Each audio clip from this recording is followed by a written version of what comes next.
Good afternoon. I'm Lucas Panzica from the 104.5 The Zone Studios. The Tennessee Titans visit the Pittsburgh Steelers tonight for Thursday Night Football as Will Levis set to get his second career start. Wide receiver DeAndre Hopkins reportedly will play, according to Tom Pelissero, despite being officially listed as questionable. For the Steelers, quarterback Kenny Pickett expected to play after suffering a rib injury on Sunday. Safety Minkah Fitzpatrick will be out tonight. Coverage all day on 104.5 The Zone. Titans Countdown hits the air at 6 p.m. for a 7:15 kickoff with Mike Keith, Coach Mack, and the rest of the Titans radio crew. For all your foundation repair and waterproofing needs, visit USSTN.com. Breaking news at once on your home for the Titans and Vols. This is 104.5 The Zone.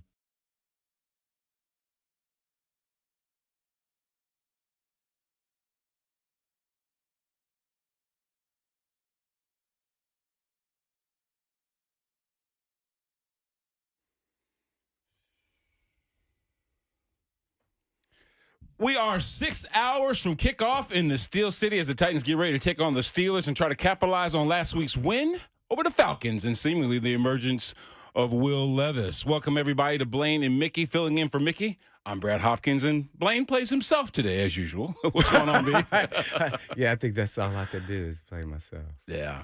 That'd be kind of weird if you did to be somebody else. Is that what some coaches do when they go to other teams? They try to play as the other coach that they learned from? I feel like that's what Josh McDaniels does.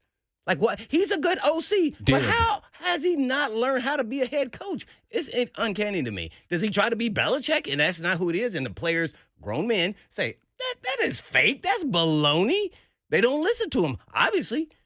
Well, I mean, I figured this second go-around he'd be better, but obviously that's not the case. I would, too. But then again, when you have problems at quarterback, that's always an issue. And obviously they felt a certain way about Jimmy Garoppolo because they made him put all that guaranteed money back to the franchise. That's also on him, though. You chose Garoppolo. See, it goes always back to him, and that's why he's no longer. Yeah. He chose him. I know that's right. Yeah. Thursday night football, B. Oh, yeah. I don't think Thursday night. We chose to be on this Thursday night against the Steelers. Yeah, I mean, you did that. We tied Mickey up, and we decided to come on here, me and you, and talk about the Steelers. Listen, the rivalry that we took back to 93 in the AFC Central. What did Pittsburgh week mean for you back in the day? Oh, man. Pittsburgh week was any and everything. I mean, Coach Fisher, Floyd Reese, Holloway. I mean, the team was built. They were the king of the mountaintop.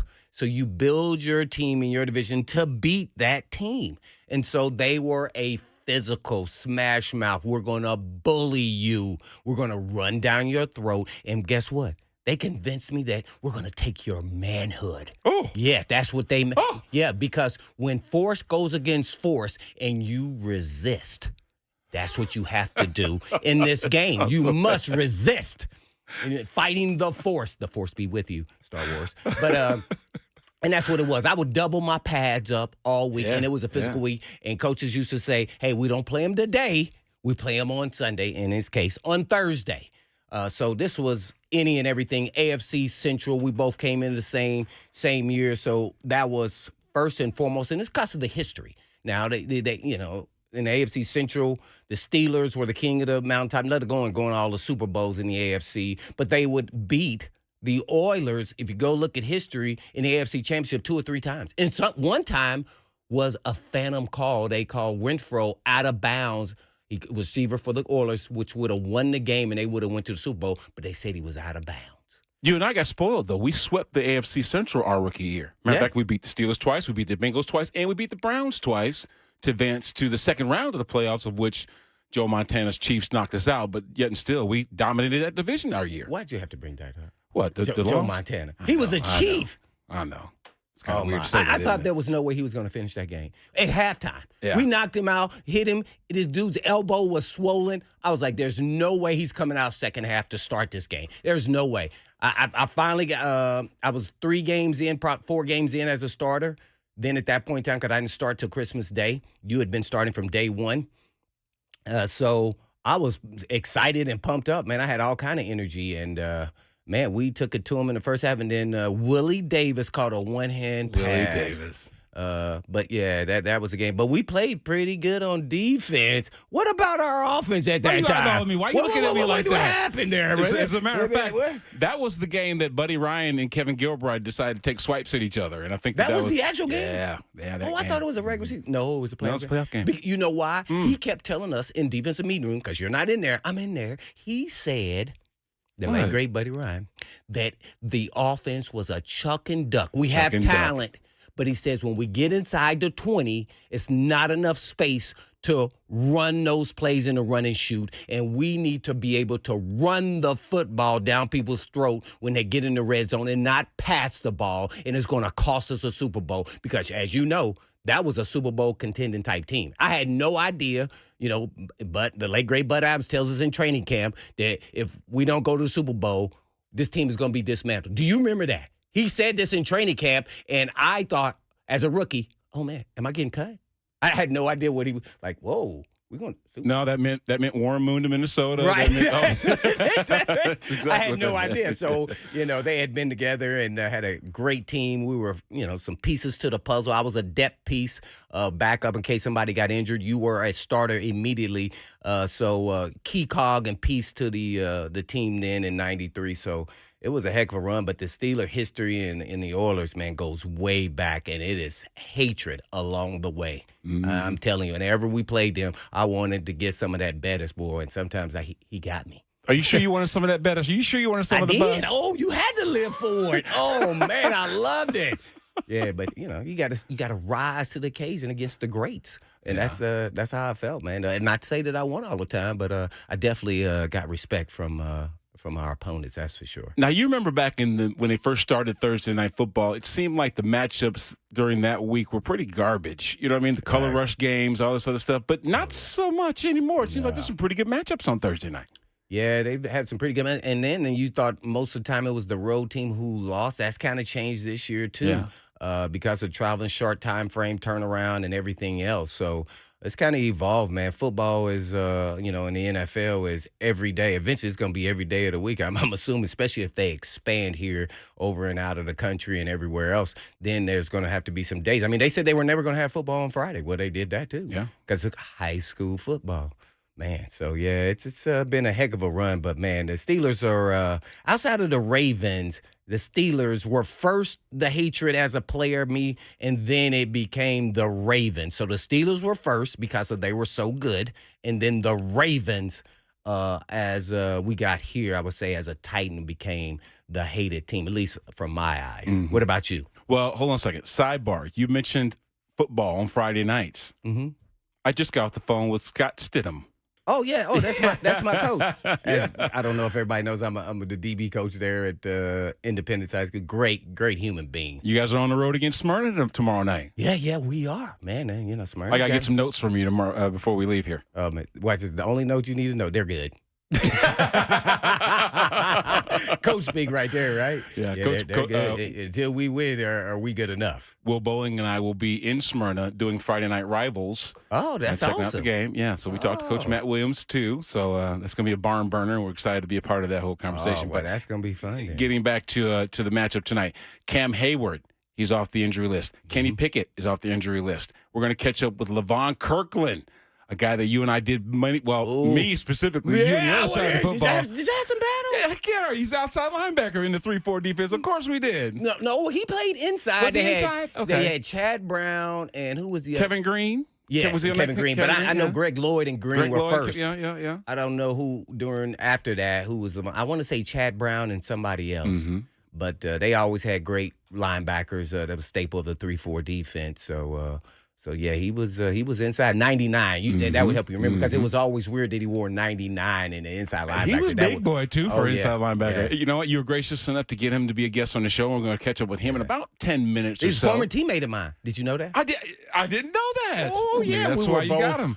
Fly, Eagle, fly. Oh, my gosh. Yeah, what we were is both that? Eagles for 1 year. Then they say, you old guys got to go. Yeah. We're also going to catch up with Chelsa Messinger? No, Messenger. Messenger Yes. from at BM, that's BetMGM. So if you got your gambling fix, if that needs to be quoted at 2:20, we're going to catch up with her too. So great show. Yes. Host of the Daily Tip. So yeah, she's always giving us insight. I'm not the big gambler, so she's teaching me how this all works. And boy, if I start learning anything, I start making some bets. But I am horrible at betting. Like even just just us talking. Like who's you bet on this game? I'm like the Titans gonna win. They're gonna blow out. It's just emotional, and I'm always gonna be wanting the Titans to win. So I can't be betting if I'm use my emotions to bet. Well, it's not illegal for you to bet because you're not a part of the staff. You're not part of the any of the organization. So it wouldn't be like a player missing time because he bet in the facility. Here's what you don't know. But doing the uniform policies for the NFL. Oh, that's right. You are an NFL cannot. official. They just put that rule in. You cannot. So it didn't affect me because I didn't gamble, but it was like you cannot bet on game. They made sure you knew because, remember, some players did not know, as we know a couple years ago. So one of ours, too, as well, NPF with the Titans. So, yeah, man. So I was like, oh, well, that's no issue for me. So real quick, if you had to bet, you have to. I got to go do that. If you had to bet tonight, Titans on the road. You tell me. I'm asking you first. Well, okay, I'm going to go Titans. I think it's going to be a close one. I think, because both teams' offense are sporadic. We could say, what's happened with Will Levis in that game, the last game, is not going to happen again. But as long as he doesn't turn the football over and make a drastic, I think both offenses can move the ball. Pittsburgh's offense is horrid. Now, watch they do really good tonight.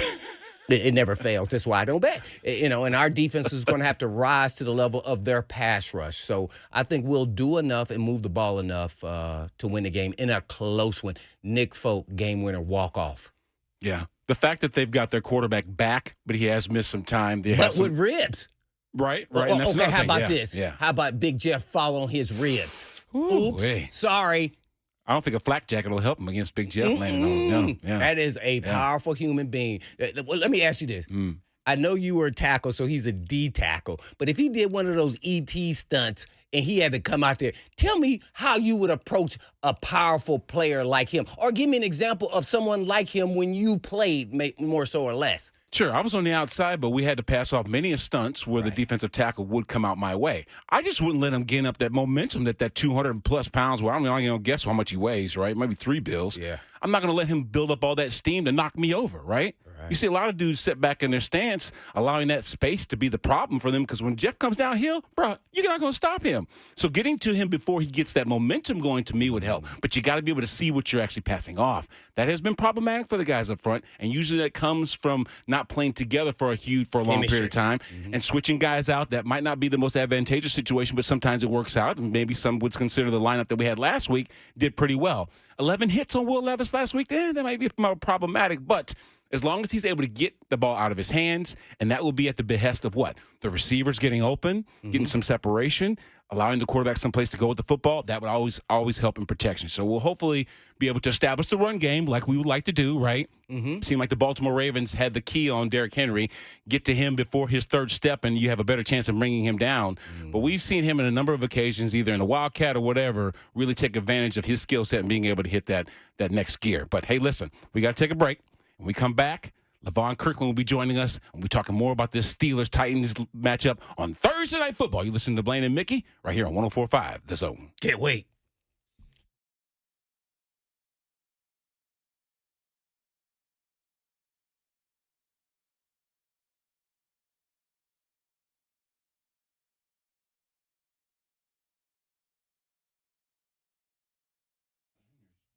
For many of you who have lived here a long time, you already know Eurofix has been in Middle Tennessee area for your European car repair needs now for 24 years. And we've all gotten to watch them grow.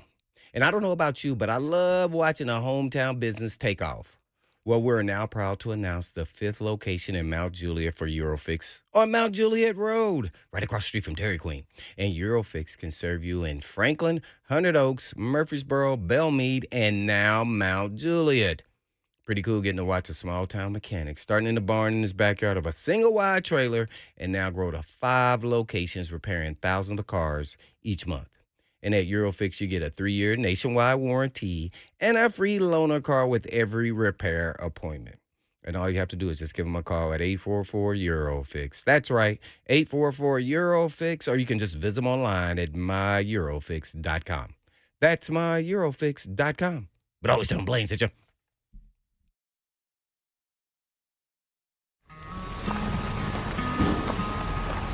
"40 years ago, we opened our doors with one mission in mind: We'll be right back with the top 10 songs of 1983. to sell quality American-made vehicles at a fair price. You have arrived. And we've loved every minute of the ride. Celebrating 40 years of Two Rivers Ford.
Welcome back to the Blaine and Mickey Show, powered by all Four Seasons Garage Doors. When trust matters. Oh, yeah, for sure. Filling in for Mickey, I am Brad Hopkins, and Biggity B. alongside Blaine Bishop, as always.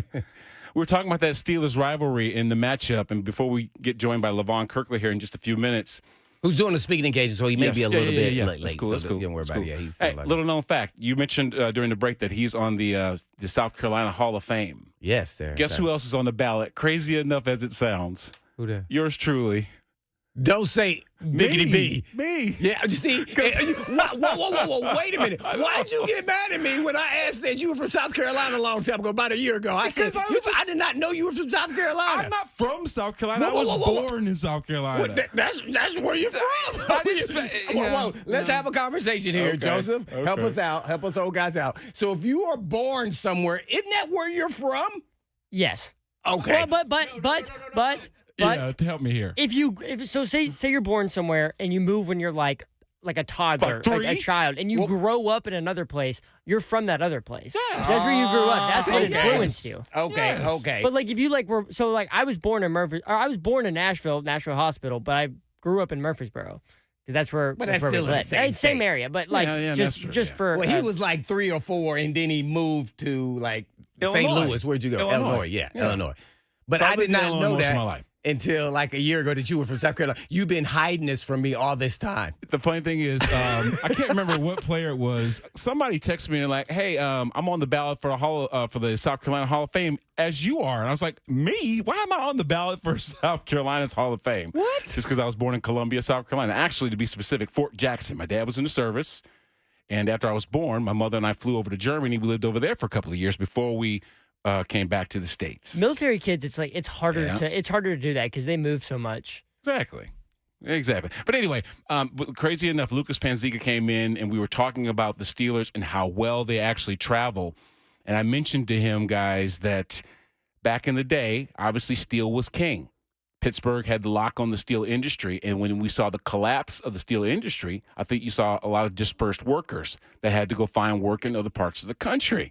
So whether it be out west, in the northwest, the south, or wherever, you find a large contingency of Steeler fans because they never lost their loyalty to their team, regardless of them moving to a different part of the country. So that's why when you go to SoFi Stadium, and I watch my son who plays for the Rams play the Steelers, and it seemed like it was at least a third, 30%, 33% of the fans there had black and gold on. I don't know if they were there to support Snoop Dogg, but either way, they they come in droves wherever they play. And Blaine, you mentioned the fact that when we came here to Nashville, playing our first games in Memphis. Oh, but living here in Nashville. Right, living here in Nashville. Steve McNair and Eddie George got booed resoundingly in Liberty Bowl because there were so many Steeler fans in the stadium when we played I them. remember that. Isn't that crazy? Oh, that got me lit. Me too. Oh, dude, I was about, okay. Is that what we're then doing it's here? us against the world. I loved it. I look at any little nugget there that I can get because I needed every edge I could. I wasn't a super duper high first round pick like you. It didn't seem like you had to have much inspiration to get crazy. Oh, You, it's just crazy, idiot. no. Controlled rage. All right, Eddie George. Exactly. Controlled Rage. rage. Oh, man, I loved it. I loved it. Yeah, man. Joseph, let us know when Levon's able to jump on. Yeah, he was there. Yeah, he was yeah. just calling me, and so he was making sure. He You said the number actually- was busy, so that's what That's he cool. said. You actually spent time as a teammate of his in Philadelphia. Yeah, man. It was pretty unique in that they brought in some veterans. Andy Reid, man, and brought us in to kind of after they lost some free agent guys to replace them. See, because he knew they had a really good team to go on a run for the Super Bowl, and we made it to the NFC Championship, and then we lost to Tampa Bay, who went on to win the championship. What was it? Rondé Barber. That's probably what got him into the Hall of Fame. One of his numerous great plays, I'm sure. On the goal line, we're going in to close the game out. He intercepts the ball and runs it 95 yards for a touchdown to close the game over. Not enough time left. It was only like 2 minutes at that time. So that's how we lost the game. Hey, Blaine, Frigid do us a cold weather. favor. Why don't you bring in our next guest since you guys are former teammates? he's Sure, here? we used to do battle on the football field. Oh, yeah, for But sure. bring in our next guest. For sure. Click on you. I think. Oh, you do I brought gotta him in click it already? on? Yes. There we go. Yes, my main man, Levon, the captain. Captain Kirk is what I called him there.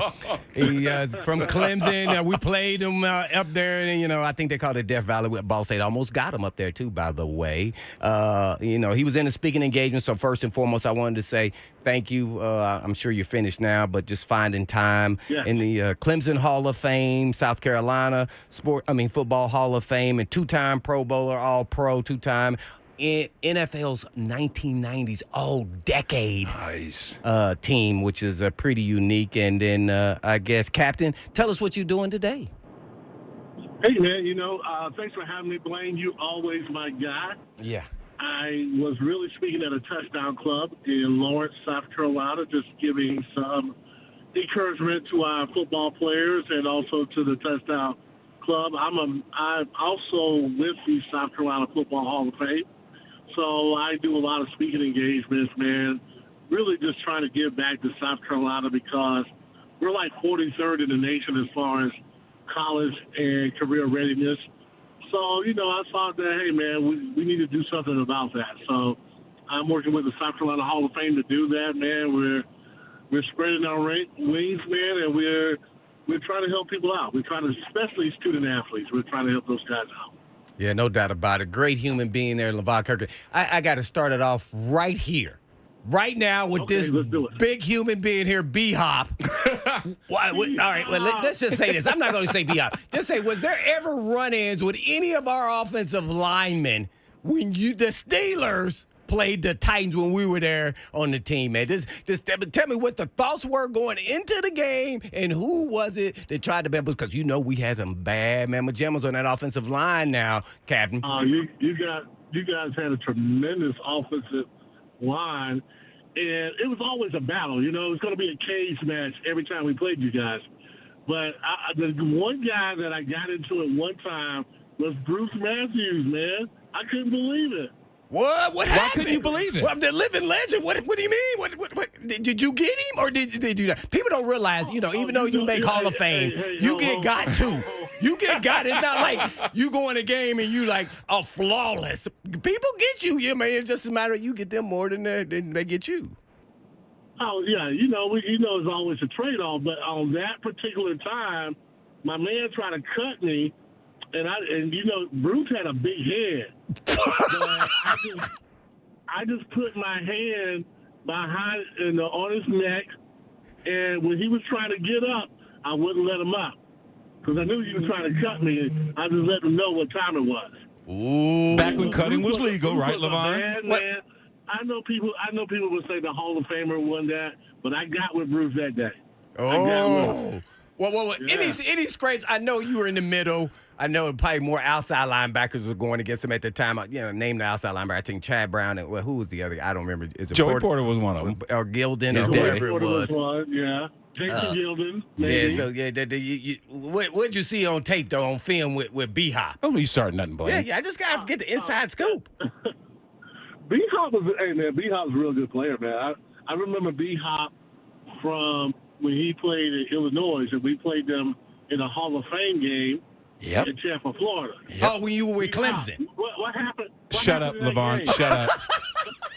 Well, first off, I think most of our starters were not Why are you cutting him off? because he said what happened. He said what happened. They beat us 30-0. That's what he wanted to get to. Oh, is that what? Yes, they blanked us. Yeah. And we had a lot of players that decided to go out and have some vibrations the night before and came into the game less than ready to go. Oh, was that Derek Barlow in there? That's what it was? I'm not going to say any names, and Blaine's over there just snitching. But either way, it Because we wasn't our went to best high school performance. together. And we, as a matter of fact, I wanted to go there with you because you obviously, Blaine mentioned your long illustrious tenure at Clemson. Dabo Swinney has come under fire for basically his comments about, I guess, talking about people's manhood, basically, when it comes to Clemson not necessarily being as competitive as they have in the past. Now, the thing that I've heard the most is that Dabo refuses to play the transfer portal game. Is that something you think is a liability for the program that you once called home? Well, I always call Clemson home.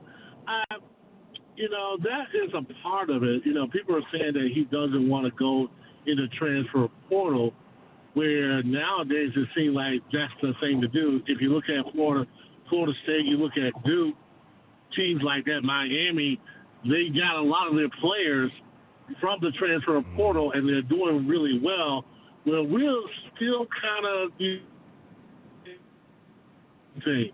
But I look at the transfer portal, and you guys can tell me what you think. I look at it as free agency. Yeah. I think you still build basically from recruiting. I think recruiting is still your foundation. But every now and then you can find the right player that can fit your scheme and help you right away. And Clemson just hasn't done that. I don't think he's dead wrong by saying, hey, I'm just not a transfer portal guy. But, you know, now that Clemson is struggling a little bit, we're finding everything in the book to throw at them and say, why are we doing this? Why are we doing this? Why are we running from the I formation? You know, but Dabo has been so successful that I feel like he's going to turn it around. He'll do what's necessary to win. Actually surprised that Florida State is mentioned. I think they're number 3 or 4 in the college football, the playoff ranking system that just first came out on Tuesday. So it does show you the immediate turnaround that the transfer portal can have on a university. So all mercenaries. Call mercs. Yeah. All mercenaries. Yeah, anytime you can see a kid named Bo Nix, transfer from Auburn to Oregon, and he's doing his thing. You know, next thing you know, it's like, wow. Yeah. And the guys are older too. I mean, because of COVID, now you got these guys that are playing to their 30 college football. So I think that's a difference as well. And I feel that Clemson's going to be back on top. If you look at what happened to Clemson this year, this is basically turnovers. If they could minimize turnovers, they'll be a better team. And really, every game they played and the games they lost, they really had an opportunity to win those games. But Clemson's not accustomed to losing 2 games in a row, and we're damn sure not accustomed to losing 4 games in a season. So it's a little rough down here. You know what I'm saying? Yeah, I got you on with Levon, Kirkland, 1990s All-NFL, All-Decade team, and 2-time All-Pro and Pro Bowl. I guess let's talk a little bit about yours truly, the Steelers and the Steel Curtain, what it's like and what was the thought process, not only when you were playing, but also of this team under Tomlin when they play at home and having that kind of home field advantage with all those yellow towels spinning around and the fans getting chaotic during that time. How much they impact the game? Well, with the Steelers, man, it's always been a sense of pride or excellence or best is the standard, or however you want to put it. We really took a lot of ownership being a Pittsburgh Steeler, and especially playing at home. It seems like it's been passed down from generations to generations, especially on the defensive side, that, man, we just don't lose at home. But something is not quite there this year. I mean, both my teams, Clemson and Pittsburgh, we're not what we are normally used to seeing from an organization like the Pittsburgh Steelers. Yeah. Now, with that being said, so if the Steelers don't make the playoffs or let's say get eliminated in that first round, would the Tomlin then get in kind of the hot seat a little bit? I mean, he's had so much success. He's never had a losing record. But if the OC is already out and they're using someone else, it's like, come on. I mean, what will happen if they don't make the playoffs? Because that's a possibility here, looking at how they're going on offense. The defense can't carry them forever. Well, I think all things are possible. Yeah. But, with the Steelers, the organization they don't really flip on head coaches like that. Mm-hmm. It's only been 3 probably in the modern era. So I doubt it because Tomlin will probably get a job the next day. I think he's that good of a coach. Oh, yeah. I think he's that dynamic where even if he does get fired, that he'll probably have a job the next day. Oh, yeah, there's no doubt about it. He would. I mean, that's not the question. It's about he's not getting it done there. All these great coaches. Belichick got fired with the Brown. I mean, So, it happens. They're not getting it done. And I don't know if that's all on Tomlin. I think that's also you got to look at personnel the last few years, the draft picks haven't been that great. When I was there, and even years after that, the Steelers did a great job of always drafting pretty well. Even from the first round, second round, third round, they usually do a pretty good job. And that's kind of unusual for an NFL team to have had that kind of consistency, but it hasn't been that way lately. I think Trubisky was somebody that was kind of a bust as well. So offensively, the offensive line hasn't been great either. So although Tomlin is the leader, and when you're the leader, you're responsible for everybody. It's all on you. But also you can look at the player personnel department. You can look at the players. And I think everybody has a little bit to do with why they're not as successful as they normally are. Okay, let me ask you the last question before I turn it back to B-Hop is, if Kenny Pickett doesn't turn into the quarterback or franchise quarterback they need him to be, will then that change? Because now we're talking about the OC and the play calling, and we're talking about the players, the offensive line, and they always had a great offensive line, is underplaying and paying a lot of money, too. One of the highest paid offensive linemen in the league via their whole 5 starters. Will then things change? Because he picked this quarterback, I would assume, and if he's not getting it done at some point, then, somewhere someone's going to say, well, it's not just the quarterback, it's also the coach. I don't know. I know Tomlin has a great reputation. He is a great coach. Right. But at some point, it all ends. And does it depend on how Kenny Pickett plays? I think Pickett got something, and he shows flashes of being a really good quarterback. He's just very inconsistent. And I think he got some weapons, especially on the outside. He got some guys. Yeah, he got some guys that can play, man. So I think the quarterback position right now is a little inconsistent, but it shows flashes. And sometimes with players, when they show flashes, you think like, man, if I could just coach them a little bit better, maybe. But I think that position has to really be evaluated closely, even this year, that you may think about getting another quarterback. Oh, there you have it. Levon Kirkland, former All-Pro, Pittsburgh Steeler, and now in South Carolina in Clemson's Hall of Fame. Absolutely. Hey, Levon. You didn't even say I was in the Ring of Honor. Yeah, you're in the Ring of Honor. I mean, you have so many awards. I'm trying to pick different ones every time I go to break. I mean, he has so many honors, all-decade team. I mean, it's like, dang, man, this guy. Man, I'm trying to figure out when it's going to say Hall of Fame on there, man. That's the one, man. Right. Levon, we mentioned a lot of great players that you played alongside of, the Porters, the Greens, obviously yourself. One name that we didn't mention was Mike Vrabel. Mike Vrabel wore the Steelers uniform back in the day. He gets to go home. Yes, now, does it surprise you of how he's evolved as a coach, Levon? It really doesn't, to be honest with you. He's one of those guys that when he came in, I know as a player, he was really good, but he wasn't quite the outside linebacker that we're normally used to. But as a player, you could see it. Mike was that guy who kind of stayed in the film room, watched a lot of film. He was knowledgeable about what was going on. Even as a rookie, it doesn't really surprise me that he's a head coach right now. He kind of fit that Bill Cowher kind of that mold of Bill Cowher. It kind of reminds you a little bit of that. And I'm sure when he went to New England, Belichick being under him really probably helped his development as well. But I kind of always saw it in him that he could be a coach. He's relatable to players. Even when he played, he was a good guy. Everybody liked Vrabel, man. I really enjoyed Mike, man. Mike was a fun guy, man. Mike could play. He just couldn't really get on the field on a consistent basis with the guys that we had. Like you said, a Joey Porter, Jason Gilden, Carlos Emmons.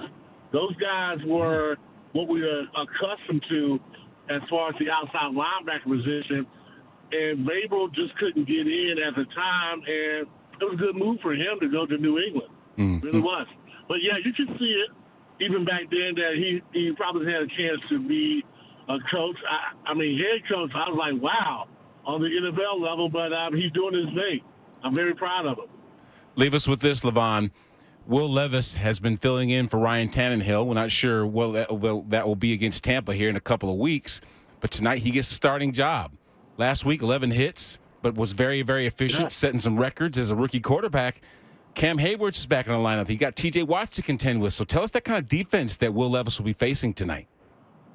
Oh, he's gonna be facing some heat. There's no doubt about it. Highsmith, I think, also gives Watts a good chance to. I mean, you got to look at when you're talking about a 3-4 defense, the style of defense that the Steelers play is always better when you got two outside linebackers who can rush the passer. And now you don't know which guy is coming because the inside linebackers can come as well. So it always gives offense trouble when you got two outside backers because now you really can't slide to one side or the other. So he will be getting some heat. He will be. So this will be a challenge for him, and I can't wait to see what happens. Absolutely. Hey, listen, you've been a great guest. Have we ever? Go ahead. Hey, B-Hop, have we ever got into it? I don't think we ever got into it. No, you're scared to come out there, but it's okay. It's okay. I'm totally messing with you. I'm totally messing with you. Hey, real quick, though, you don't buy into this stomping of the terrible towel stuff, do you, from back in the day? Oh. They never did it when I played, but I don't think I had a terrible towel when you were playing. They had terrible towels, man. We did, we didn't play in black and white or anything like that. We played in color. So they didn't really do it when I was playing, but I think there is a little something to it. Yeah, don't be stomping on them towels. You'll be cursed. They say we're cursed down here, so we're trying to get past that. Yeah, y'all got to get past it, man. Yeah. Well, you've been, but I tend not to believe in things like that. But it seems to be something there. All right. Lastly, before we let you go, give us your bold prediction. And what's your prediction? My bold prediction, man. I hate to say this to the audience, but the Steelers are going to bounce back. You guys got a young quarterback. He did a great job last game, but he's going to feel some heat. Man, predicting scores. I would say that I go with the over/under. It's going to be under 45. Okay. All right, Levon, you've been fantastic. Hey, man, enjoy the rest of your day, and thanks for joining us here on the Blaine and Mickey Show. Appreciate it, Captain. Man, thank you so much, and go Tigers. Go Clemson Tigers. Oh, my. See you, Levon. Right. Appreciate it. Yeah. Thanks. That is awesome. What a great guy there. And shoot, I don't ever remember crossing paths with him, but I do remember he was a bad boy, and I probably wouldn't have wanted to do that. But either way. Man. I'm sure you got him on a chip block somewhere down the road. 615-737-1045 is the number that you can call to join us here on the show. We've got a little bit of a free time before we jam up with Chelsa Messinger from at BE, that's BetMGM, talking about a little, some sports betting. We'll see how that goes in the next hour. But we're up for your phone calls coming up next here on 104.5 The Zone.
Welcome back to the Blaine and Mickey Show. I'm filling in for the great Mickey Ryan, Brad Hopkins for you, alongside of Blaine Bishop. We'll be taking your phone calls in just a few minutes. But Blaine, we did have some unfortunate news. The great Bobby Knight passing away. We heard Buck Rising give us his thoughts from an Uber that he took, how emotional it was. You are an Indiana kid.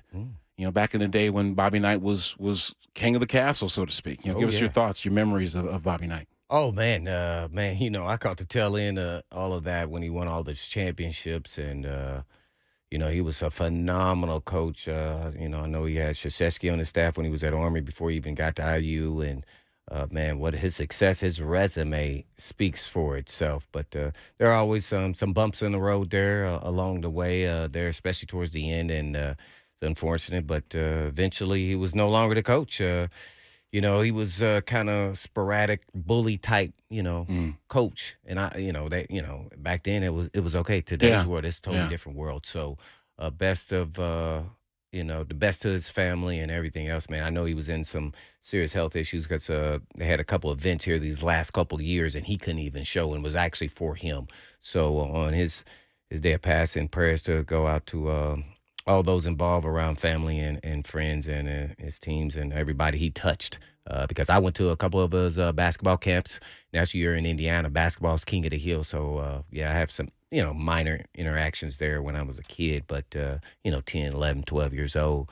But, man, what a great basketball coach. And he's going to be in Mount Rushmore as far as coaches at Indiana for sure. And maybe even in college coaching basketball history. I think it's harder nowadays to be these prolific coaches that we once followed. Remember the Bo Schembechlers, those coaches that were larger than life, and Bobby Knight was certainly one of those. When we see coaches like Dabo Sweeney going through the issues that he's going through, trying to keep his program relevant. Levon mentioned Mike Tomlin, not necessarily being on the hot seat, but the success that he's had there in Pittsburgh cannot be denied. One of 3 coaches over the past, 3 decades or so? Yeah, they don't change over coaches. Yeah. Exactly. Don't you think it's harder nowadays to be that kind of prolific coach? Yes. And I think it's because of social media, too, though. Yeah. I mean, everything's so out there, so you don't know what's is conflicting news or what is real news and not.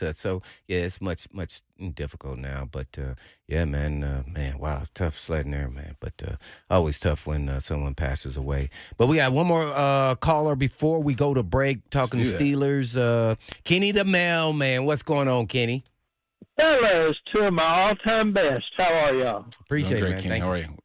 Excellent. Hey, Brad, be careful because I think steam's fixing to come out of Blaine's ears and his eyes might cross when I mention this name. Are you ready? Oh, Lord, here we go. I remember this guy. I'm sold. I remember him playing quarterback at Georgia. But give me your best Hines Ward story, and how much did Blaine despise that guy? Well, y'all have a great day. Thanks, Kitty. I will say Hines Ward, he was one of my favorites because he played the receiver position like a defensive player. He did? Like you. Yeah, he did. And that's probably why I despised him, because he had this little, smirk about him, like, ha, ha, ha, he had to I smile got you. all the time, though. Oh, no, he was borderline dirty wide receiver. And that's hard to say because most wide receivers don't want to block. Man, he took a couple cheap shots, as Levon was talking about when Bruce tried to cut block him when it was legal. But you still think you're trying to take out his career, right? That's what dudes think. Hines Ward tried to do that to me. No way. And it took everything in my power not to be selfish and to go after him and just hit him in his ribs. And, boy, because after he got it, I was on the other side of the field, and I'm throttling down, and the guy's going down. His bed is going down. And then he chop blocks me. And I go, oh, dude, you tried to get me. You, because I was relaxed. So he could have easily. And he could have pulled up. Yeah. Lucky for my bow legs, they came in handy. And it's like, I give it, I take it away. And he hit me on the inside, so it gave, so it helped me out. So, after that was the only time. But he was a tough, probably should be Hall of Fame type player. I think he's got all the records there, receiving yardage. And he got even MVP, I think, of the Super Bowl. So, much respect to him. But, he definitely got me one time. He's one of the few They could say they got me, but he did. And all I think about is that smile he did once he got it. I'm like, dude, this ain't funny. I'm going to get you. I hear you. Well, we got more to come, but load up those lines at 615-737-1045 if you want to jump on with myself and, of course, Blaine Bishop right here on Blaine and Mickey. Stick around. We'll be right back with more on The Zone.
Welcome back, y'all. It's the Blaine and Mickey Show. No, I am not Mickey Ryan. I am Brad Hopkins filling in alongside of Blaine Bishop, the stalwart, the DB extraordinaire. What'd they call you back in the day? Scrappy. They called you Scrappy. Scrappy Cowboy or Hitman. Scrappy Cowboy. They gave me all kind of nicknames. All of them were relevant. You mentioned at the beginning of the show last hour, Blaine, the firing of Josh McDaniel. Not so much mentioning it, but you mentioned his name. I don't know what good that does, actually, to fire a guy mid-season because not much really is going to change, especially if the guy that you fired is the play caller himself. Devontae Adams was rumored to have conversation with the Raiders before the announcement was made. It wasn't a surprise to a lot of people, the pundits in and around the NFL, that this firing took place. But he and the general manager there are gone as they get ready to take on the Giants this weekend. I don't know what results you expect differently once you fire the head coach. What do you think? No, I absolutely thought it was the right decision. Yeah? After watching the Detroit Lions, and here's what you do. You stay ahead of the curve. Now everybody knows there's availability there, and you'll be first on the docket to now interview them and go through the process of getting your new head coach, and it gives you a little more time. Nobody on the staff is going to be around, so it's not even about them. Unless all of a sudden they turn it around and make it to the playoff, then you make a second guess like, but no, I'm still going in this direction. So hopefully they can finally make the right decision, and always tough. The GM and the head coach who we hired are always tied together, and so obviously they made some huge mistakes. You never look from afar about why did an organization fire someone. It could be something that we didn't see. You could still be winning, but they could have done something that was egregious in their eyes, like making a decision when not referring to the ownership group. Yeah, so it could be a whole bunch of things, or went against what they said do, and we said, okay, we'll let you, for lack of better words, hang yourself, right? Yeah, so those things go on. So behind the scenes, the Raiders should be much better than they're not, and they made a lot of decisions. But now they're paying two coaches. Are they still paying Gruden? I mean, Jeez, I don't know, man. You mentioned that name. It's been a long time, but I have no idea. But yeah, the Raiders have lost its lust, and I think they need to go in a different direction. Actually, I'm glad they did. I'm not a Josh McDaniels guy as far as head coach. OC, yes, maybe the Steelers, since that's who we play. They hire him as OC. This is the guy that actually started Tim Tebow in Denver when he was a head coach. Josh McDaniels. I'm not laughing at that, but yes, I am laughing at that. They beat the Steelers, didn't they? They did beat the Steelers. Come on, man. Yeah, he got him one in. But you know who was also laughing is Derek Carr. Now I know his team is just one game at 4-4 better than the Raiders. The Saints right now are 4-4. I think they're second in the NFC South. But yet and still, it seemed like the way that they handled Josh Jacobs, him being a holdout up until the season started, I think. Derek Carr no longer being on the roster, them pushing their chips to the middle of the table, and Jimmy Garoppolo. Some bad decision-making may have been the cause. Yeah. You think possibly that he'd go back to Bill Belichick over in New England? Well, it's not like Josh, or it's not like Bill has had the answer at offensive coordinator, right? Trying Matt Patricia and his son, Steven, to do the job that obviously Josh was doing a pretty good job at doing. But developing a quarterback is always hard. I have a lot of faith in Mac Jones that he can be a quality quarterback. Do you expect him to be a Hall of Famer? Not so much. But, maybe there is a soft landing for him back in familiar territory. What do you think, Blaine? Well, I didn't hear what he said. He asked basically, do you think Josh McDaniel will rejoin the Patriots, the team that he's had the most success in? I wouldn't be surprised at all. I don't, maybe not during this time, but after the season, if O'Brien goes somewhere else, yeah. And maybe still be if he's there. Yeah, because he had success with Mac Jones. I mean, it's kind of crazy to follow, but he's always got a landing spot there with New England, I think, for sure. Do you know who I had a conversation with this weekend? No, you don't know because you weren't there. Terrell Buckley. You remember Terrell Buckley, right? Yeah, cornerback. He is now coaching secondary, and we talked about with how who? You would ask me that. Oh, I thought he was with one of the teams you were talking about. No, I think he's coaching college right now. But the conversation was had around defensive coaches having a hard time affecting the quarterback position because eventually you have to hire the right system, the right coach to do that. So sometimes as defensive coach, a la Brandon Stokely, coaches of that ilk, if you don't make the right hire at offense, it could cost you your job, even though you're doing your side of the football pretty well. If you can't affect an offense, particularly the quarterback, then it seems like you have a harder row to hoe. Well, I think that's why now you saw the trend now, always offensive coaches getting hired most of the time. Right. Now, because they say they want to get the quarterback right, at least you'll know the offense is right, and guess what that leads to? ticket sales because everybody comes to the game to watch great offensive play. Right. Even if you have a great defense, that's still not putting, tickets in this, people buying tickets. Butts in the stands, yeah. Butts in the stands. So I just think that trend and will continue every now and then. We'll get a real good defensive coach who becomes a head coach. Obviously, it's not 100%. So, that's the trend, and especially young. It's you got to watch the trend of what's going on in the NFL. Young guys who haven't even probably been an OC for a very long time are getting shots and doing very well. So, they definitely will probably go in that direction and maybe even draft a franchise quarterback. I'm talking about the Raiders here because with Garoppolo down, they got O'Connell, who's probably more of a backup, well-schooled, well-coached, walk on at Purdue and still get a shot at the league. I think he's well-schooled by Brom, so they're probably still going to go get a high-flyer, big-arm type player. That's what the Raiders have always been about. Aiden O'Connell helped Bryson win basically Big Ten tight end of the year. Hey, let's talk to your constituents on the phone at 615-737-1045. We'll get this party started with Gator Mike. Gator Mike, you're on with Blaine and Brad. How are you? What's going on, Brad? It's always great to hear you on the radio as well as Blaine, Appreciate you. What's going on? Hey, Blaine, I thought Ball State was going to make that comeback last night. Yeah, well, I'm glad you thought that, but I didn't. I was watching it. I'm sitting there at Perry's, me and my wife, and we just like, oh my, it's not gonna happen. They're horrible this year, 2-7. Yeah, I mean, when they were down 10, I was like, okay, we got back within 3, make it respectable. But, anyways, Brad, I'm glad you said that because that is exactly what happened to Dan Mullen, right? He had the offense. He had that, Kyle Pitts, Kadarius Toney, Kyle Trask. But our defense was one of the worst in Gator history with Todd Grantham. And sure enough, it cost him his job, I'm glad you said that. But, Blaine, I got to get on to you. It's Pittsburgh Day, all your connections and stuff. You couldn't get my boy Joe Hayden on now that he's retired to talk about the Steelers. Oh, you don't want me to just get a Gator on. That's what it's about. So I blame you because you should have texted me yesterday, and say, hey, man, get Joe Hayden on. Then I was like, oh, okay, sure. Yeah see? Right. That's you. Yeah, I went straight for what's easy. Oh, I know these guys, so let me text the guys I know. There you go. I got you. And then finally, Brad, you're right, too. Even when Blaine was playing, we wanted to see Steve, Eddie, even you and Zach on the offensive line. We don't care about Blaine and those defensive guys. They're just kind of boring. Defense. Defense wins championship, offense sells tickets. Thanks, Gator Mike. You've been great. Let's keep this thing going. And, whoa, is our next caller really calling from Germany? We'll find out. Yes, he is. Travis, you're on with Blaine and Brad. Are you really calling from Germany? Yes, sir. I'm stationed over here at Patch Barracks in Stuttgart. Hey, I lived over in Stuttgart when I was a kid. What? Yes, sir. Sure I'm did. Over here at, I'm over here at SOC, your Special Operations Command Europe. But thank you for your service. To, bring up. 20 years in. It's been a while. Good night. Oh man, yeah, no doubt. Thank you. Yes. What's on your mind? Right, I tell you. Okay, so before I joined the service, I picked up a job at CSC, and I got lucky from the 2000 season to the 2004 season to run inside the sideline cart on the home team. And this was, since it's Steelers Hate Week, I wanted to bring this story up.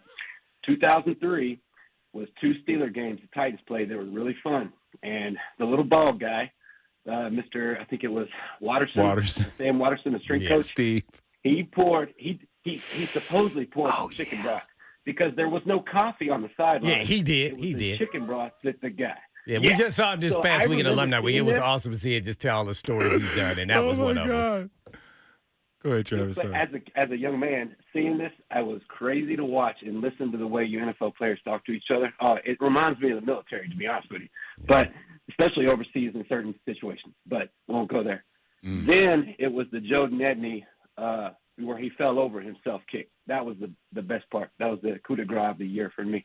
But anyway, guys, Brad, you're a cool fella. You did something for my grandma when she was passing away a long time ago, and really cool guy. And Mr. Bishop, I think you're always taller in public. Pretty hard-nosed guy. Hey, I really appreciate what you do. Y'all are fun to listen to, and hey, I can't wait to watch it tonight at 1:30 in the morning. Amen. Appreciate you step and watch man. it. Thanks for calling, Travis, and appreciate your service, brother. Take care. Yeah, no doubt. All right. No problem.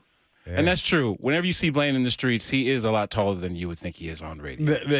Seriously, how tall would you be if your legs were straight? 6'2"? You know what? When I was a player, everybody said, dang, man, you're a lot shorter than I thought you were. And I had to come up with a phrase because I heard it so much. What's your phrase? So I just started saying, when people say, Blaine, man, you're so much smaller than I thought you were. And I said, no, I just play big. Oh, I see and what with you that did there. being said, we'll go to break. Yes, let's go to break. Coming up on the other side, Chelsa Messinger from BetMGM. She's going to get you right. If you got some games on your mind, we'll be sure to ask her about them. So stick around right here on 104.5 The Zone.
Welcome back to the Blaine and Mickey Show. Brad Hopkins filling in for Mickey Ryan. Blaine Bishop is here as always, and it's now time to talk gambling. Oh, no. Chelsa Messinger is joining us now from BETMG. I say BET. BetMGM. I don't know why I said that. Chelsa, how are you? Thanks for joining the show this afternoon. Oh, close enough. Yeah. BetMGM, BT, along the same lines, but I'm doing well. How about you guys? We're doing fantastic. And listen, I got a chance to listen to some of your podcasts, and you were talking about you and Jake taking the kids trick-or-treating. Oh. And why are you hating on him taking the kids to the golf course? What's wrong with that? Well, because it was very cold. Do you know how cold it's been? Exactly. Some of these Yeah. days? And here's the thing, like kids get sick real quick, when the weather dips lower, and we had trick-or-treating. So I was more worried about that than, playing golf, because I'm good with that. It's just the last time he took her to the driving range, she came back with blisters on her hands. And I'm like, she's 3. She's 3. A little early for that. Well, that is amazing. I tell you what. She's tough, though. Yeah, that's true. That's true. But let Chelsea bring in some logic to the whole deal. Of course, now it makes sense. You don't want your kid to be sick or blistered with hands. But I can also appreciate Jake's wanting to get out there and at least spend some quality time with his kids, Chelsea. Mm-hmm. Oh, for sure. I'm not hating on that at all. I was just worried because you guys know it's been cold here. It went into winter mode. It seems like overnight. So I was just worried about that. No, that's right. So we've got a barn burner tonight. Thursday night football. Before we get into your thoughts about the Steelers and the Titans matchup, there are a lot of other games that are set to take place on November 5th, this upcoming Sunday. One particular I'm looking at is Josh Allen versus Joe Burrow, who actually is back in the lineup. I'm not sure if you've got a chance to look at that one right there, but that's the Sunday night matchup. Joe Burrow back in the lineup. How much of a difference does that make for the Bengals? Maybe the opportunity to win. Yeah, they're favorites in this one. Okay. But this line has gone down. So from a betting standpoint, the Bengals opened as 3-point favorites, maybe it's 2.5. Now this line has been bet down all the way to 1.5, which means we're seeing some money coming in on Buffalo. It kind of feels like a sell high spot on the Bengals. I think a lot of people are kind of seeing that because they're going to be a trendy pick this week. Of course, coming off that big upset win over the 49ers, I don't know. I think this is going to be a tough game. I think if I had gotten it earlier, I would take the Bills and the 3 points. But now that it's a 1.5 spread, it's basically a pick 'em. I don't think I'm going to pick a side here, but I do think it's going to be lower scoring than maybe people expect. I'll take the under 49.5. Primetime unders have hit at over a 61% clip over the last 4 years. Like, think of the primetime games that we've seen. Most of them have been way lower scoring than you probably would imagine. It's not just the matchup, because a lot of people love to complain, oh, Thursday night football, it's usually the worst teams in the league for some reason or another.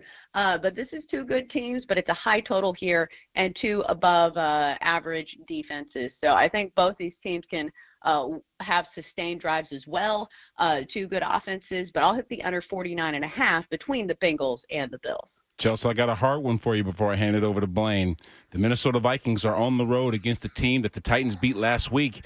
They benched Desmond Ridder, put in Taylor Heineke. He gets matched up against the rookie Jaron Hall, who's filling in for the injured Kirk Cousins. Now, I know that they just traded for Josh Dobbs, but Josh Dobbs will not be starting this week 1 that he gets to wear the Vikings uniform. What are your thoughts about the Vikings on the road at the Falcons? Yeah, the Falcons have been noticeably better at home, but this line has gone down from 5.5, which is kind of surprising. There is some money coming in on the Vikings. I think it's just a lot of people don't really want to trust the Falcons as favorites, especially 4-point favorites, especially for an offense that really has trouble getting going. Taylor Heineke is a bit of a gunslinger, so it feels like it's a little volatile. He's either going to have a great performance or he's going to throw a couple of picks here. And this Vikings team has been, all right. The defense has been better.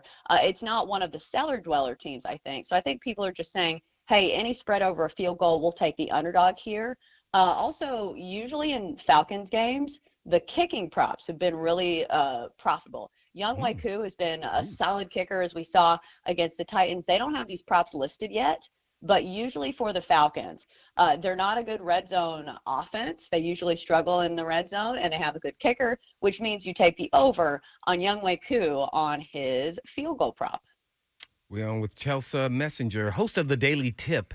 And Chelsa, speaking of really big-time games. Chiefs versus the Dolphins. If you want to see electricity, are we going to see a lot of points in this game, or will they falter and no excitement here? What do you think about this game? I think it is going to be exciting, but it's a really high total in this game. A very high total for two teams that are making a very long trip to Germany. The total in this one is 51. And I know the Dolphins can really light up the scoreboard, but we've seen their performances against the top teams in the NFL, and it's not been great. They only scored, 20 points against the Bills. Were not great against the Eagles. Didn't score 20 points, more than 20 points against the Eagles as well. The Chiefs' defense is constructed a little differently than those two defenses, but still, when it comes to scoring defenses, the Chiefs still remain in the top 8 of the NFL. So as much as people want to talk about the quarterbacks in this one, I think the Chiefs certainly have the upper hand when it comes to defense. The Dolphins, we know, have given up quite a few points over the season as well. But in the end, I'll take the Chiefs at a buy low spot. Only 1.5 favorites, neutral field. Patrick Mahomes still the much better quarterback on the much better team. So I know they're coming off that ugly loss, but you've got to remember, the NFL has these anomaly games each and every year. Last year was the Chiefs losing to the Colts. Remember the game that Jeff Saturday came in and everybody was calling him Jeff Sunday because they beat the Chiefs? Well, guess what? The Chiefs went on to win the Super Bowl. Sometimes we see these anomaly games. So I'm not buying in to the fact that, the Chiefs are terrible because they lost to the Broncos. I'll take the Chiefs -1.5 in Germany against the Dolphins. As long as they got Mahomes, as I call them, Mahomes. they'll never not Mahomes be a motto. good team. Right. Another big game, big names, big quarterbacks. Eagles versus the Cowboys. Hurts versus Dak Prescott. I mean, who's going to come out on top this early in the season? I think the best play in this game, and Titans fans cover your ears, A.J. Brown over his receiving prop. Don't know if you guys have noticed, but he has, oh my goodness, 6 straight games with at least 127 receiving yards. His prop this week is set at 80. I feel like you got to take the over. Once again, he has been a cheat code. And here's the thing about the Cowboys.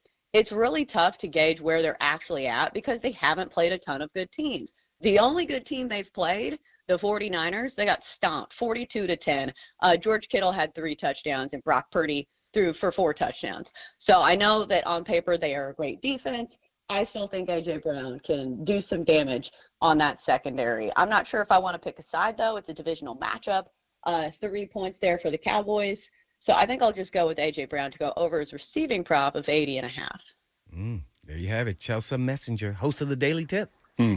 Hey, Chelsea, what does Vegas have to say about the team that's playing right down the street at Legion Field since they fired Josh McDaniel? Is there any move on the line? Down the street? Oh, I guess from the sports books. I was like, in Nashville? Oh, no. I say, what does Vegas have to say about the team playing down the street? Well, here's the craziest line of the week. The Raiders are still favorites against the Giants. They are 1.5 favorites at home against the Giants. I don't know who that says more about, the Giants or I guess the Raiders. There's maybe some hope there, but maybe that says more about Josh McDaniels and how much faith Vegas has in him. Maybe they're saying, okay, this team could be better without him. It does look like we're probably going to get Aiden O'Connell at quarterback, but I think the best play in this one is to not trust either of these offenses. Hit the under 38 between the Raiders and the Giants. Both these teams have been absolutely abysmal at scoring points this year. The New York Giants have hit the over in 1 total game this year. Over-under record of 1-7. Not much better for the Giants either. They've only hit the over in 2 games this year. The Raiders, my bad. And if you look at their points totals, they've scored more than 20 once this year. They scored 21 against the Patriots. That is the only time. Every other time has been in the teens or lower. So I'll take the under between the Raiders and the Giants. Before we get into tonight's matchup on Thursday Night Football, Blaine asked you about the Germany game, the Dolphins and the Chiefs. Does Taylor Swift's name ever make the books? In other words, they're saying that Travis Kelce plays better when she's in the building. Now, I don't expect her to jump a red eye and be over there in Germany, but do they ever mention the fact that when she's in the stadium, somehow the Chiefs tend to play better? I don't think so. Well, obviously, it's not on the bet slip. Right. And it's not like the props are changing because the books are so numbers-based that it's based more on averages than anything. And listen, you've never gotten a bargain on Travis Kelce. Don't know if you remember all of his other years, but he has been posting good numbers for quite some time, even before Taylor Swift entered the frame there. So if you play an anytime touchdown on Travis Kelce, I remember last year, it got up to like minus 175, which is one of the more expensive prices for anytime touchdowns.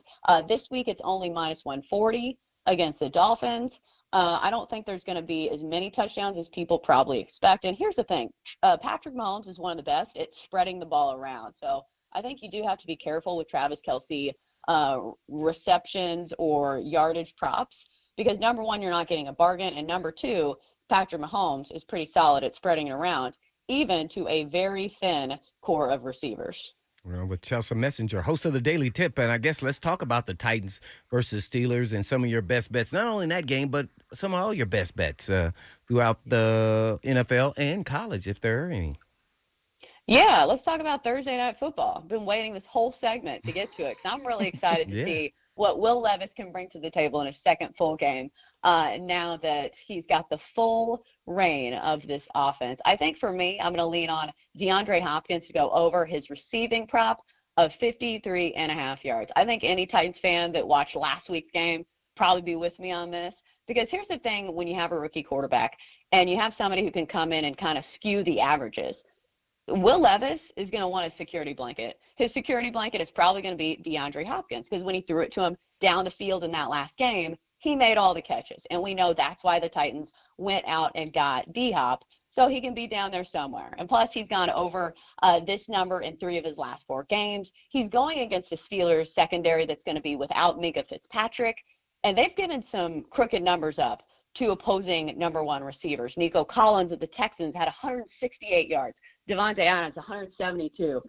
Puka Nacua of the Rams had 154. And just last week, 3 receivers for the Jaguars had 70-plus receiving yards. So I'll go DeAndre Hopkins over his receiving prop of 53.5.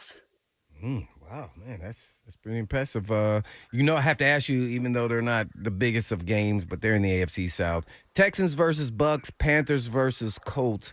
How do you see both of those games playing out, hopefully in losses, so the Titans continue, if they win, move up in the standings in the AFC South? I know. I think that's the trickiest thing because I keep staying in this purgatory of thinking, okay, are the Titans, do we have something to play for this season? Because we're trading away guys, but yet we still have a chance to win the AFC South. I don't have a strong opinion on either of these games just because, number one, if you're playing the Texans, I want to play them when they're getting points, not really when they are favorites. Because C.J. Stroud has been much better than people have expected, but now he is in the role of favorite. So I think now that they're laying 2.5 points, it's still not a team I want to trust as a favorite. Then you go to the Colts. They're road favorites against the Panthers. Yes, the Panthers are bad, but still, the Colts are fully capable of losing just about any game. So I'm going to pass on both of those. Any teasers before we go to college? Man, teasers has been tough because there's always been one team that always ruins it. But I think there are some good spots. I think the Bills can keep it close with the Bengals. I'll take the Bills plus 7.5 on the road of the Bengals. The Cowboys kind of confound me, but if you can get them plus 9 against the Eagles, I think that's a solid play in a divisional game. And then we were just laughing about the Raiders being 1.5 favorites. Even against the Giants, I don't see the Raiders winning this game by more than 7 points. So I'll take the Giants plus 7.5 over the Raiders as well. Chelsa Messinger, host of the Daily Tip. Chelsa, moving on to college, we've got the number 14 LSU Tigers going to Tuscaloosa versus the number 8 Alabama Crimson Tide. We know we're in Tennessee country, but anytime you have 2 ranked opponents in the SEC, we've got to ask, what are your thoughts about that matchup? Yeah, remember when they called this the game of the century and it finished like 9-6? I don't even remember what year that was, but clearly I guess I remembered it, so maybe it is the game of the century. But this one looks like it's going to have way more points than that one. I think the total's in the 60s of this one, but it's all about LSU's defense and how bad that defense has been. I think Alabama has the upper hand here, and possibly we'll see a lot of points from Jaden Daniels in that offense of LSU, but still I can't trust the defense. I'll take Alabama at home here, -3. We've seen the Crimson Tide really have the explosive play potential that I think they were kind of hoping for with Jalen Milroe, and plus I think their defense is a touch better. They should be able to get some pressure on Daniels as well, who is a different quarterback when he's not operating out of a clean pocket. So I think Alabama's the play here, especially at only a field goal for a game that has such a high total. I'll take Alabama at home, -3. All right, how about the the Pac-12? We got Michael Penix Jr. on the road against Caleb Williams in Memorial Stadium down there in Los Angeles. I mean, this might be for the Heisman Trophy. What are your thoughts about this matchup? Yeah, for sure. I'll be rooting for Michael Penix Jr. Some of the plays that he's made over the course of this year, I know he's had some blips in the road lately, but still, he's certainly got some zip on the ball. And I always think it's fun to watch a left-handed quarterback. I'll take Washington here, -3. Speaking of crazy totals, this one's 76.5. So the odds makers are certainly expecting some points here. Wow. I think that is a nod to how bad USC's defense has been. And plus, Caleb Williams really hasn't put on the clinic that he did last year against some of these better teams. I'll take Washington here at -3 in a very meaningful game in the Pac-12. And also, I think the better bet, if you like this game, is to maybe look at some futures for Washington, because I do think there is somebody out of the Pac-12 that could be causing some chaos when it comes to the college football playoff. It feels like there's an East Coast bias where nobody wants to give the Pac-12 any credit, but Washington's pretty good. So is Oregon. So right now, Washington plus 1,600 to win it all. Oregon 14-1. I think if you like Washington to win this game, go ahead and already take them in the outright market, because you could have some hedging opportunities down the road as well. I think at least one of those teams get in the college football playoff, if you could bet on that as well. Well, West Coast to the South. Surprise team in the SEC, Missouri versus Georgia. I mean, what do you think about this game? And as you saw, the college playoff ranking, Georgia was number 2. I was a little stunned by that, too, as well. Yeah, I think it's because their defense hasn't been quite as stingy, and they just haven't been quite as dominant this year. But you're looking at this number, and I think initially you say, okay, Georgia had trouble with Missouri. I think it was last year, and they're getting a lot of points in this one. I believe it's 15.5. But we have seen the public dogs not do so well against Georgia over the past few weeks or so, because we saw a similar line in the Kentucky-Georgia game. Georgia covered that number pretty easily. And even against Florida, that was a rivalry game. Georgia covered that number easily. But the trend I'm looking at here is the over. Both these teams have been red hot to the over this season. Missouri, on the whole, 6-2 to the over. Meanwhile, Georgia has 5 straight games hitting the over, because they're giving up points to even the worst teams. Gave up 20 to Vanderbilt, just gave up 20 to Florida.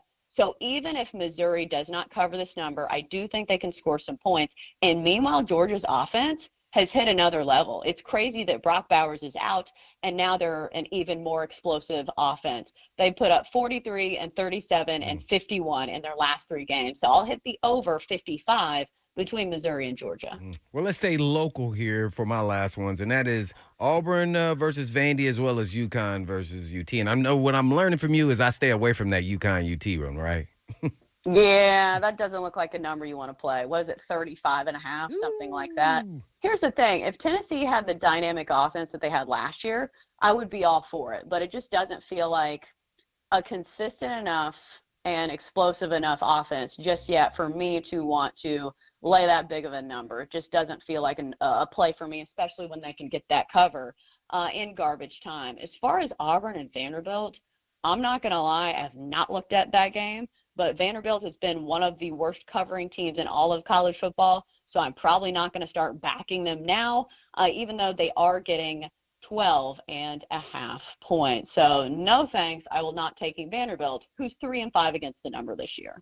There you have it, Chelsa Messinger. Anything else from the host of the Daily Tip, me? One more for you before we let you go, Chelsa, and that is the Bedlam game. Number 9, Oklahoma at Stillwater, Oklahoma State.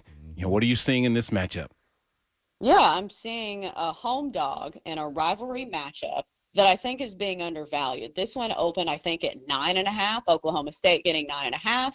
And we're also seeing an Oklahoma team that's kind of struggled to cover numbers as favorites. I feel like even the games that they've won outright, it's been too close for comfort in some of those for Oklahoma. So I will take the home dog getting 6 points, especially if you can get it now before it moves to 5.5. Of course, 6 and 7 are key numbers in football, so you want to get it at that one.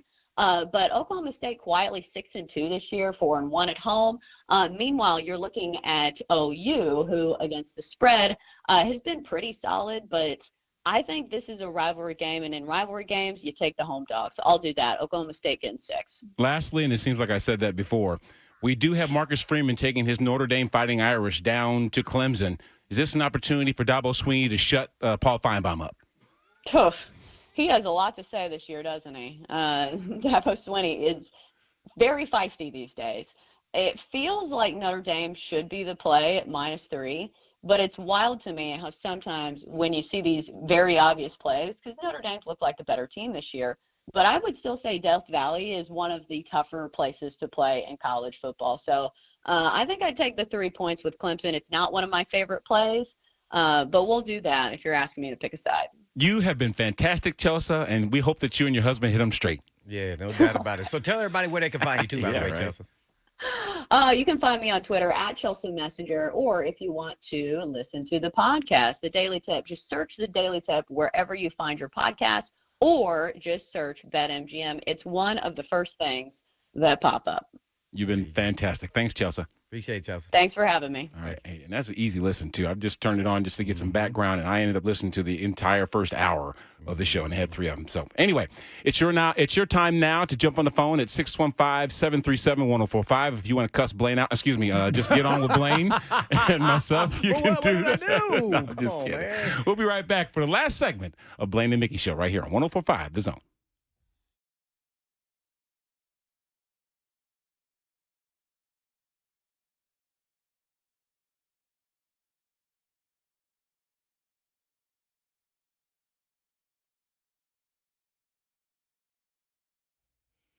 Hey, this is Blaine Bishop, and I'm excited to tell you about Tennessee Orthopedic Alliance, or as you may know them, TOA. And TOA has 29 locations, over 100 orthopedic physicians throughout Middle and East Tennessee to take care of all your musculoskeletal needs. In addition to their orthopedic clinics and urgent care facilities, TOA offers physical therapy, hand therapy, and sports performance training for teams and individuals at their sports performance centers.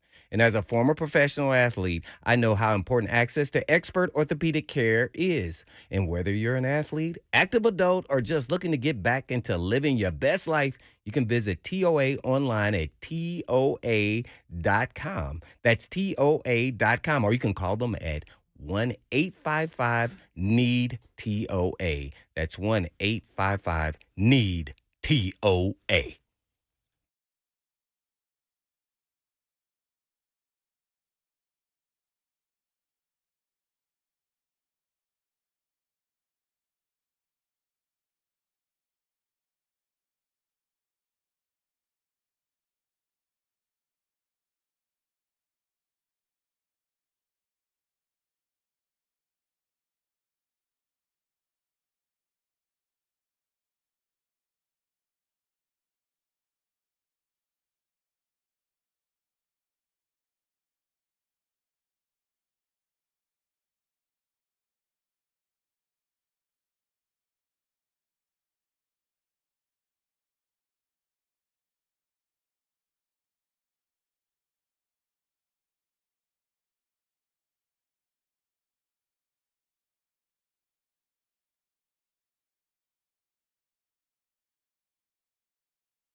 Final segment of the Blaine and Mickey Show.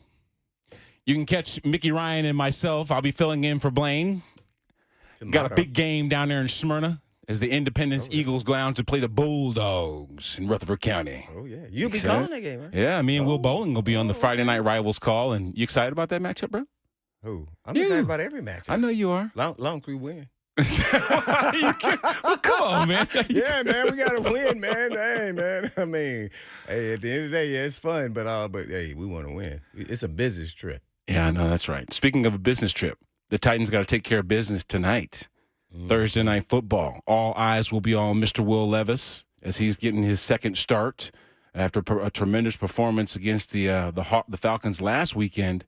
They kind of expect kind of a similar performance, but this is a different defense that he's facing this week, Blaine. Yeah, I expect that he's going to throw. I don't care what defense, but I mean, expect that he's going to do that again. Is at least here in the near, it's really crazy to think. But I think long as he doesn't turn the football over against a vaunted pass rushing team, and our weakness is up front. They did a solid job as the Falcons, but I want you to name me one Falcon defensive lineman that is a star-studded player, and he got hurt. Actually, the only one they had, he was a D tackle. Who, Calais? Yeah, What about Bud Dupree? Yeah, they're good players. I said star-studded players. Grady Jarrett, he tore his ACL. Grady Jarrett tore his ACL during the game. Yeah. Bud Dupree is a good player now. He's not an elite player. Now, that's what I'm talking about, star-studded players. So our offensive line did a good job against a average defensive line. That's all I'm saying, because we can't name them, right? Yeah. Mm-hmm. So they don't have no studs. They don't have the Myles Garrett. They don't have the Bosa.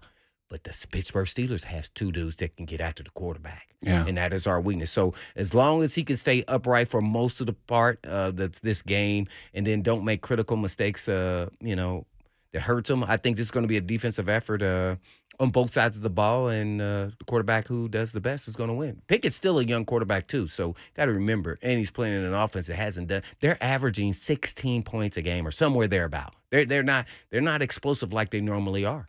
I think the Titans may be in for a pickle, especially if Will Levis beats the Steelers on the road, because he's filling in for an injured Ryan Tannehill right now. Mm-hmm. And when Ryan becomes back healthy, what do you think the Titans will do if they win? Well, I mean, you tell me. What would you do? Oh, man. You would ask me that, wouldn't you? Oh, well, it's easy for me. Listen, you never lose your job to injury, correct? Isn't that the model? Isn't that what we heard? You never lose your job to injury. The reason why Ryan Tannehill is not in the starting lineup is because he was injured. Mm-hmm. Now, you see the momentum that the team has had to this point. Will Levis may have been, drafted to be this team's successor at quarterback. I think that what they saw last year was all 32 teams passed on Will Levis, and the Titans were looking around like, hey, wait a minute, sir. This dude right here that people were considering a first rounder, he's now available, which made them move up a few spots to grab this dude. So I could definitely see him playing better than Malik Willis, because Malik was the 83rd pick of the draft versus a guy that was prognosticated to be a first-round pick. We saw him embarrassingly sitting there on day one, not get his name called, but we then saw the Titans aggressively move up in the draft to get him. So with all that being said, would you start? I mean, you just get you trying to talk yourself into it? Give Ryan back his job, and if you see the quarterback play being consistent, because here's a veteran with experience, right? And if DeAndre's playing like he is, being able to get separation, giving us those big plays that we saw last Sunday, then you can see where everybody else is playing better. But you also see maybe a short leash in that if things don't necessarily seem to be going smoothly for Ryan Tannehill, they do have their answer at number 8 who's on the bench and be happy to put him in. Yeah, well, that's just a fair thing in my opinion. It seems fair. No one loses their job to injury in the National Football League. I completely agree with that. But if the guy actually outplayed him, then you do. And guess what? Yeah. In one game, he threw 4 touchdowns. Tannehill has thrown 3 up to this point. So in my mind, you continue to roll with the young cat. And that's all Will Levis is – because Ryan Tannehill may miss another game or 2 here. It's a high ankle sprain to the same ankle that he had surgery on. So after 4 games, I'm like, whether he was here or there or won or lost, he's getting better, and we want to see that through this. And if he does, and I believe he will, whether he throws interceptions or not, have highs and lows, don't yank him. Keep rolling with him. We're getting ready to move on. It's time to move. It's just like, even though they're not young, when it went from Marcus to Tannehill. After that Denver game, I said they should keep rolling with Tannehill.